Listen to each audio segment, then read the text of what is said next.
안녕하세요. 박정원입니다. 오늘은 현찰, 내일은 외상. 이런 문구 많이 들어보지 않으셨습니까? 어떤 식당들도 술집에 가면 흔히 붙어 있는 문구입니다. 오늘은 현찰을 내고 내일은 외상을 줄 수 있다. 그런데 이제 내일 가면 그날이 오늘인 거죠.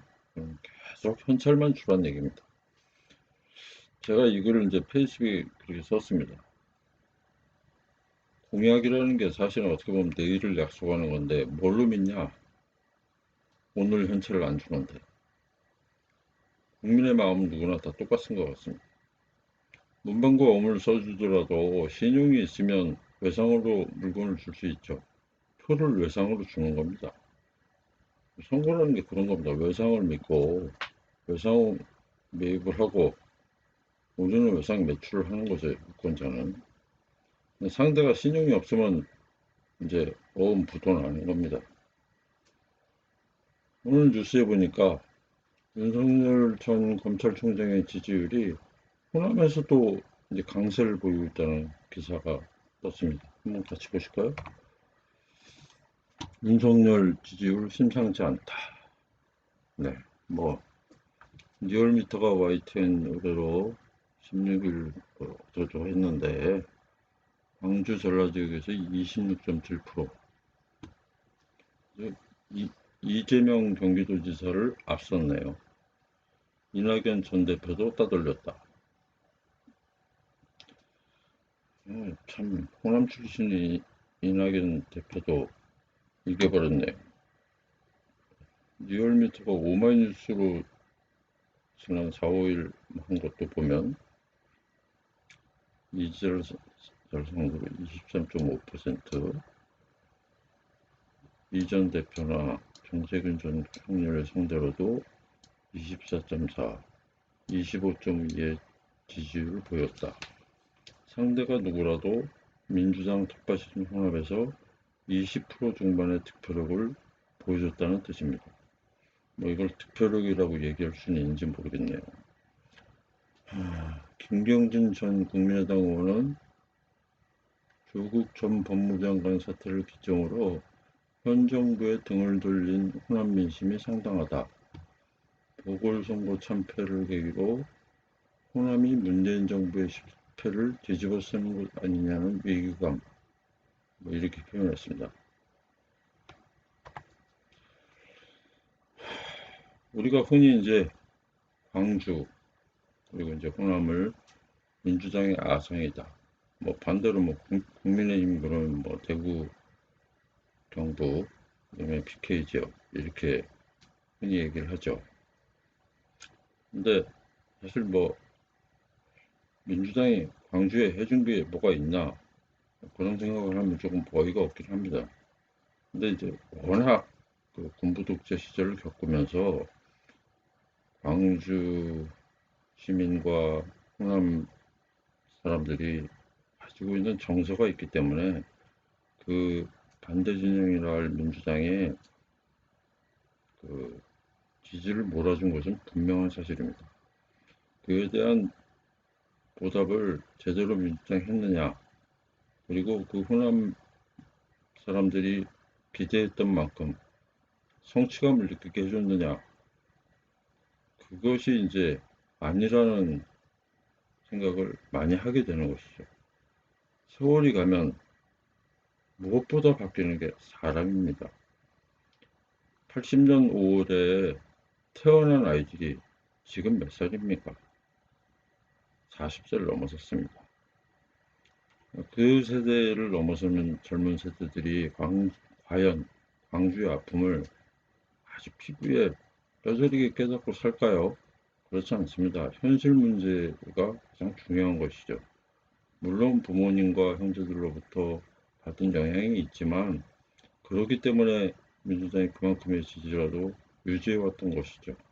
그런데 그 기대를 저버렸다.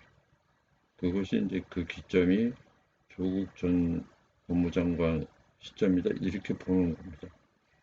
저는 조국 전 법무장관이 무슨 불법을 했다, 합법을 했다 이 문제는 법원 가서 가려질 얘기고요. 그러나 이런 것입니다.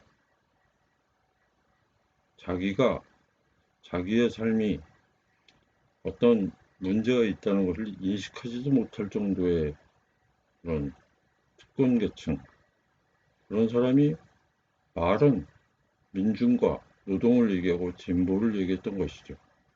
그것을 보고 사람들은 이중성의 배반감을 느꼈던 것입니다. 그 정서적 문제를 간과한 겁니다. 민주당과 문재인 정부의 최대 패착이라고 생각합니다. 무능을 넘어서서 내로남불과 위선이라는 이런 상징적 규정을 당하면 굉장히 헤어나오기 어렵다는 얘기를 수백 차 제게 전화해서 절연을 얘기하는 사람도 있었는데요. 그래서 그런 사람들은 사람 사는 세상에 대한 이해가 굉장히 부족한 것 아닌가. 그런 사람들이 사람 사는 세상에 대한 이해가 부족한 사람이 사람 사는 세상의 문제들을 다뤄야 되는 정치에 참여하고 그 정치를 주도하고 있다? 얼마나 끔찍합니까? 굉장히 끔찍한 사실입니다. 저는 진짜 너무 놀랐거든요, 저도. 다시 한번 기사를 보시면, 그럼에도 불구하고, 송영길 대표가 역시나, 뭐, 또 대표 되면 다 가는 측면이 있잖아요. 제사 지내러 갑니다, 다들. 아주 이게 징그러워요. 저는 5.18 광주 항쟁과 관련해서 30주년 때 책을 제가 하나 또 어떤 계기로 제가 편집하고 투자까지 다 해서 소를 엄청 본 사람이고요. 그 책을 뒷부분은 제가 증보도 다 썼고 그 책을 아마 편집하기 위해서 한 10번은 또 원고를 다 읽어봤을 겁니다. 그리고 현장 취재도 엄청 했고 저 또한 광주의 아픔을 누구보다도 잘 아는 사람입니다. 그러나 제 사진으로 다니지 않습니다. 그 아픔을 미래에 다시 만들어내지 않겠다는 실천과 행동이 중요한 것이죠. 그런 데에 대해서 민주당은 참 제가 그냥 한마디로 표현하면 쓰레기 같은 행보를 반복하고 있다고 저는 판단합니다. 그냥 가면 무조건 5.18 민주화에 참배하고 자 말하는 항상 광주는 민주당과 대한민국 민주화 정신의 뿌리였다. 아니 광주 시민이 민주당이나 대한민국의 민주화를 위해서 희생하고 싶어서 희생한 사람은 누가 있습니까? 그들은 피해자입니다. 예? 못난 정치와 못난 포악한 군부 세력의 희생자인 것이죠.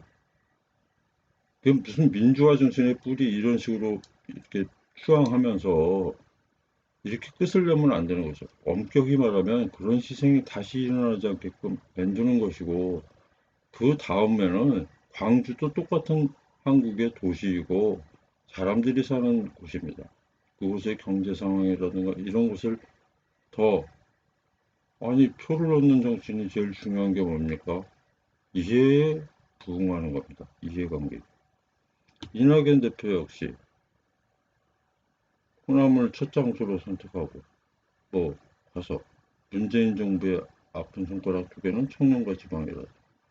이분이 굉장히 아주 말씀을 잘하시거든요. 맛깔지게 하십니다.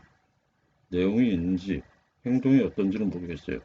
문재인 정부가 다하지 못한 것을 새롭게 해야 할 책임이 제게 있다. 문재인 정부의 총리 지내셨잖아요. 아닙니까? 답이 안 나오는 분들입니다. 이렇게 얘기하면 안 되죠. 문재인 정부의 책임은 이낙연의 책임이기도 합니다. 총리를 지냈고 중도에 나는 이해가 안 가는 게 저는요 이낙연 전 총리가 말하자면 대표로 나올 때 아, 지지율이 떨어질 걸 예상하고 그때 되면 대표 임기를 마치까지 하겠구나. 그럴 수도 있겠구나. 이런 예상을 했었거든요. 설마 아니 중간에 관둔다는 걸 아예 그냥 딱 못 박아놓고 대표로 나올 수 있나? 근데 진짜로 중간에 관둬버리네요. 저러고도 표를 기대한다는 게 좀 영화 같지 않습니까? 이해가 안 갑니다. 재밌는 거는요, 국민의힘은 광주를 찾은 건 다 마찬가지입니다. 5.18 어김없이 다 가죠. 근데 이분들은 광주형 일자리라는 광주 글로벌 모터스를 방문한 거예요. 자, 어디가 더 정치적 감각이 뛰어납니까? 맨날 듣던 말, 30년 넘게 듣던 말, 40년 넘게 듣던 말 맨날 하는 민주당과 사실은 그 민주당 사람들이 노력해서 광주형 일제를 만들어낸 거잖아요. 그리고 그 광주형 일제는 굉장히 중요한 일종의 시범 사례입니다. 굉장히 그 귀족노조 위주의 자동차, 그러니까 원청 자동차 회사, 그들의 고임금, 그 다음에 하도급으로 내려갈수록 엄청나게 달라지는 차별대우, 이런 것들을 해소하기 위한 실험적 의미도 있고, 광주시나 호남 입장에서 보면 사라져가는 경제 동력, 이런 걸 살리려고 하는 노력의 상징이거든요. 어떻게 민주당 사람들이 말은 저렇게 하면서 저렇게 정무적 감각이 없는지 이해가 가지 않습니다. 그 공장이라도 찾아보고 먹고 사는 문제를 해결해야 그게 정치지. 제사 지내라고 정치합니까?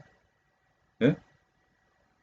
관장사하고 제사 지내라고 정치하냐고요. 그러니 지지율이 떨어지는 건 당연한 것이죠. 내로남불에, 위선에, 무능에, 미래에 맨날 딱 봐도 공수표에 불과한 문방구원 빽빽 날리면서 하기 좋은 말만 하는 민주당. 정신 차리시기 바랍니다. 지금 현재로선 민주당이 정권 재창출할 확률은 거의 0%니까요. 그러나 정치는 생물이라고 했으니까 이런 생각도 할 수 있겠죠. 제 예상이기도 한데 백신 접종 뭐 후반기쯤 가면 거의 다 하지 않겠습니까? 그리고 뭐 경제가 좀 활성화되고 좋은 분위기 되면 갈 수 있다. 이런 자신감을 가지고 있는지는 모르겠습니다. 그러나 그것도 정밀한 미래 공약이라든가 그 공약을 뒷받침할 수 있는 신뢰가 보장되지 않으면 어떤 인물이 나와도 아무 효력이 없고요. 또 그 어떤 인물이 나왔을 때 그 인물의 과거 경력은 앞으로를 바라보는 잣대가 될 것입니다. 이 점 명심하셔야 할 겁니다.